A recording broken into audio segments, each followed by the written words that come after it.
another episode of Without a Shadow of a Doubt. In today's episode, we will investigate a very important political lineage and their impact on our current political landscape in Stockton, California. What was coined the Burton machine in the 70s and 80s of California politics has become much more under the now failing strength of the likes of Willie Brown, Nancy Pelosi, and neoliberalism as an institution.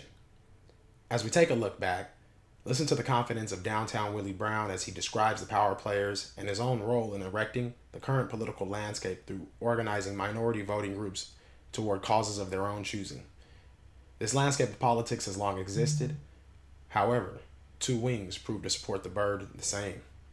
The perceptions and ideals projected from these groups has divided us from the time we were children now into adulthood, and it affects our communities every second of every day, till this day. And all of my buddies were in the same category. John Burton, who ultimately became a congressman, a member of the state assembly, the president of the state senate, they were all my guys. As a matter of fact, the drill team in the Air Force ROTC was by alphabet in terms of where you stood. So it was Brown and Burton. And we were elbows. That's how we met. And we became fast friends. We enrolled in the Young Democrats together. So on the outside of college, I was a participant in the political process. I worked in the campaigns of people running for public office. So all of that was natural. What you might understand Willie Brown to be saying is that he and his good friends got together to embark on a journey to make the world better. In reality, Willie was recruited, in his own words, like many other young minorities are recruited, by players in the game that seek to groom others into leadership and politics for their own gain. After initially meeting him in 1951, immediately recruited me to be a part of the then politics of San Francisco. And the Young Democrats were the touchstone, the incubator of what ultimately is the Democratic Party here in San Francisco today. This Democrat Party. John Burton is a unique character in California politics. I know him well. I knew his brother. We've been around for a long time, since my father was governor. In 1964, John Burton, from one of the most urban districts in the country in San Francisco, gets elected to the state assembly. 9-10 months after he gets to the state assembly, Cesar Chavez starts the Great Boycott and his United Farm Workers movement in Delano, and John becomes the champion of that movement. And we know how that turned out. The Mexican farm workers and the associated farm workers of different nationalities are still marching and still fighting for those rights till this day. He became the second most powerful person in California politics. And sometimes I thought perhaps even the most powerful person in politics in California.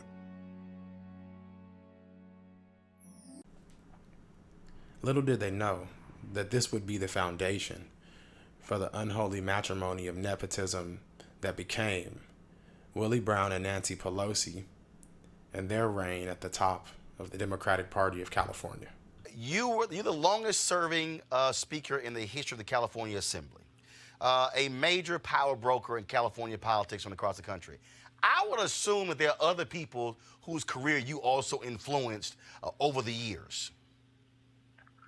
Well, all I can suggest to you is you call the governor of the state of California, Gavin Newsom, and say, who started your career? He will say, Willie Brown appointed me to the Board of Supervisors, and before that, he appointed me to the Traffic Commission, made me chair of the Traffic Commission. He did my career. You talk to Dianne Feinstein, and she will say, in 1969, when I first ran for the Board of Supervisors, no other elected official supported my candidacy except one, Willie Brown. You call Governor Jerry Brown, who was governor for 16 years, and you ask him specifically, what elected official endorsed and supported your candidacy single-handedly when no other elected official did when you ran for Secretary of State? He would say, Willie Brown. You call Arnold Schwarzenegger, a Republican person who won the governorship. and you ask who among the Democrats supported your candidacy, he will say there was one person that made the difference in my candidacy. I went from being a Republican who could get maybe 12 to 15% of the African American vote to getting 30% of the African American vote against an incumbent member of the Treasurer's Office of California, and it was Willie Brown who did all of that. That's just a few of the folk that will lay out to you. I am about trying to find in this democracy, Wallen, quality people. A real boy?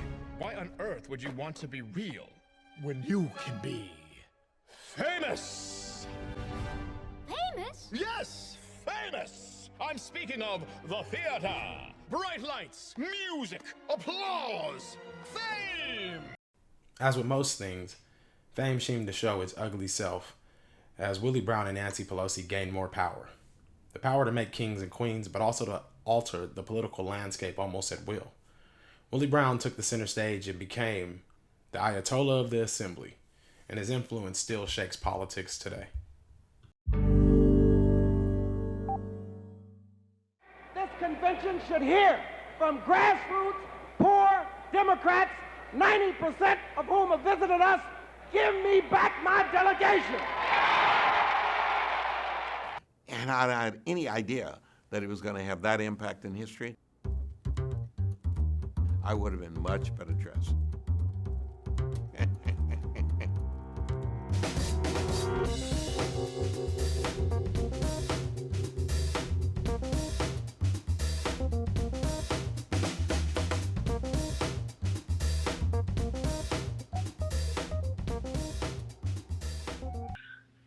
That's just a few of the folk that will lay out to you. I am about trying to find in this democracy, Wallen, quality people. The quality of people that Willie often talks about usually is associated with the successes that they've now reached. However, not many people knew who a young Nancy Pelosi was when Philip Burton and his wife gave her a congressional seat. But everyone knows who she is now. You call the governor of the state of California, Gavin Newsom, and say, who started your career? He will say, Willie Brown appointed me to the Board of Supervisors, and before that, he appointed me to the Traffic Commission, made me chair of the Traffic Commission. He did. It would be safe to say that the investments that Willie made into some of the rich and ultra elite in California and in politics later would come to pay off in its own right, when Willie would go on to support people like Mayor Kevin Johnson of Sacramento, the California NAACP and their leadership, and even young mayors like former mayor of Stockton, Anthony R. Silva, and Michael D. Tubbs. The plan of influence often seems complex, but it's more simple than that. Associations, affiliations, and connections, that's all someone like Willie, Alice, or their friends need. Some of the people called him the calm before the storm because he's very regal, Dr. King-ish, like very grandiose, and then me and Talisha were just loud in your face. This is why we're going to win, so it's perfect. They say our team is perfectly balanced, so I could like to think it was. One of the things that Chairman Bunn said to them after was that your facts were great. You had great facts. You did outstanding research. And then when they said Stockton, there's us clapping. those of us from California. But when it was all over, when it was all over, the house stood. The name of Stockton, California was the biggest thing in that convention next to Barack Obama. Was this statement foreshadowing and coincidence? Or was it a player in the game who all too well knows the outcome of a machine like the one at the hands of Willie Brown and Nancy Pelosi? Did Bobby and LaWanna Bivens and their connections to Alice Huffman prove to be the factor that changed the trajectory of Stockton, California? The future, Michael Tubbs wins Stockton's mayoral race in a landslide, and the 26-year-old becomes one of the youngest mayors in the country. Now the big question for him is what's next for the city of Stockton, and how is he feeling today? Did the coincidental fall of Mayor Kevin Johnson in Sacramento, who was supported highly by Willie Brown and Alice Huffman, did that help lead to the rise of Michael Tubbs after the fall of Anthony Silva in Stockton? And who was Daniel Lopez? The former staffer of Mayor Kevin Johnson in Sacramento somehow survived his fall and landed in the administration of newly minted mayor of Stockton, Michael Tubbs, and his immediate influence would have impacts that were lasting.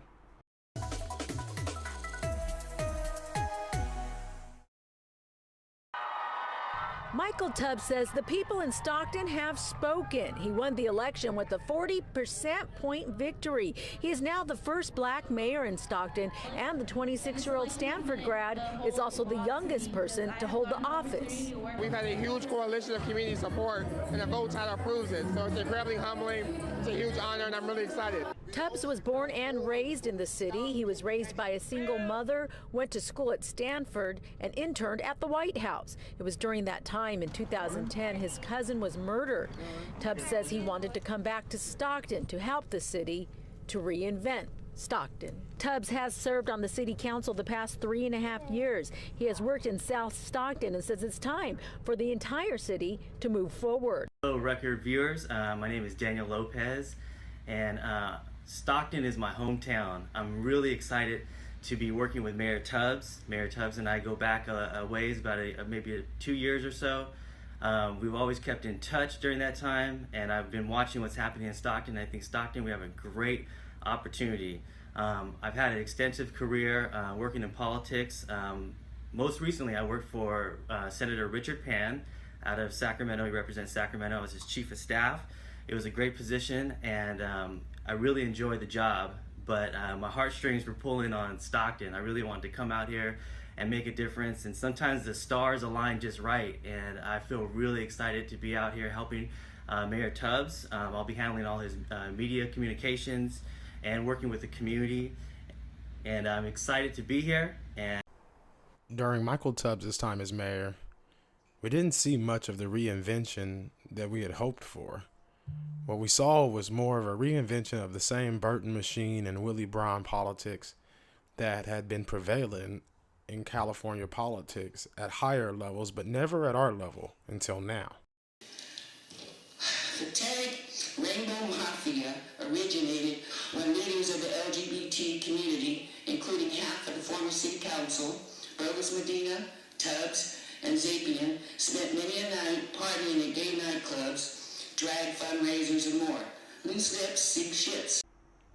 These allegations of alternative lifestyle, affiliations with sexual offenders, and the possibility that he was entangled in an FBI sting where Tubbs and Daniel Lopez, amongst other elected officials, were planning and accepting bribes, according to a federal civil RICO lawsuit filed by Government Absolutions Incorporated on April 18, 2021, in the U.S. District Court for the Eastern District of California.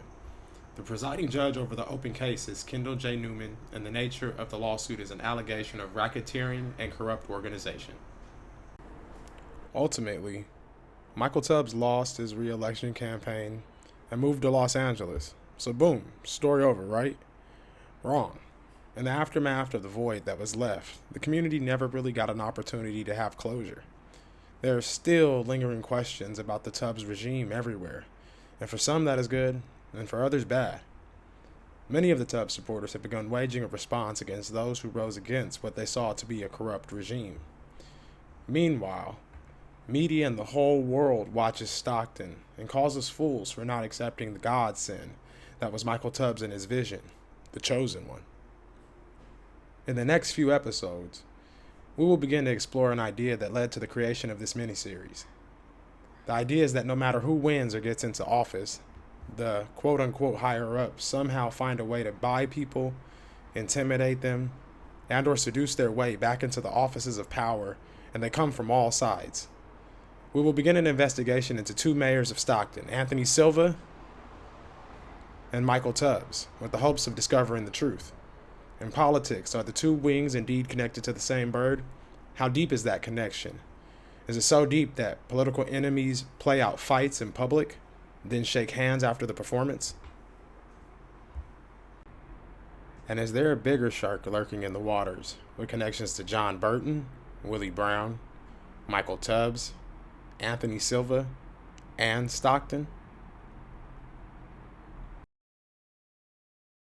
One of the things we learned about the political process is that if you showed up after the building closed and made appointments with legislators and brought a halfway decent bottle of California's finest produced beverage, wine, you could engage in a conversation, which we had done a few times. And as luck would have it, we had made enough contacts that we were actually able to get in to see John Burton, the head of the Senate pro tem in the California Senate, who's a legendary legislator and personality in San Francisco.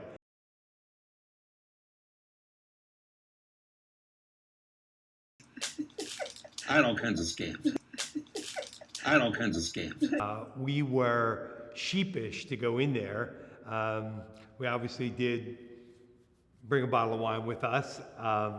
We did go in there, and Senator Burton is as close to a Sinatra Rat Pack figure in politics as you would get. We walked in there. His bookcase that was prominent when you walked in had, I think, every great remnant from his political career from the Summer of Love on out. So I found that to be a living museum. Senator Burton looked at us and he said, "You two look normal. Why do I keep hearing that you're the devil in disguise?"